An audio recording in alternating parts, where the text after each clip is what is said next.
New developments in the special counsel's criminal investigation into former President Donald Trump's actions leading up to the January 6th attack on the U.S. Capitol. Former Vice President Mike Pence now says he will not appeal a judge's order requiring him to testify before the federal grand jury investigating the insurrection. ABC's Faith Abube is in Washington with the latest.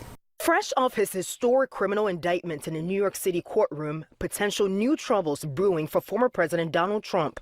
Trump's former Vice President Mike Pence now closer than ever to testifying in a separate federal criminal probe into Trump's actions leading up to, during, and after the deadly Capitol riot on January 6.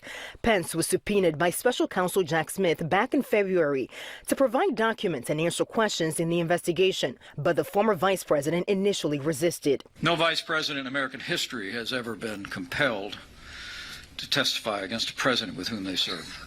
Pence appealed the subpoena, arguing that his role as president of the Senate, overseeing the certification of Joe Biden's Electoral College victory, exempted him from having to testify. We're going to respect the decisions of the court, and it may take us all the way to the highest court in the land. But Pence now dropping that fight after a judge ruled last week that he must provide documents and answer questions under oath in relation to actions of his former boss in connection to January 6.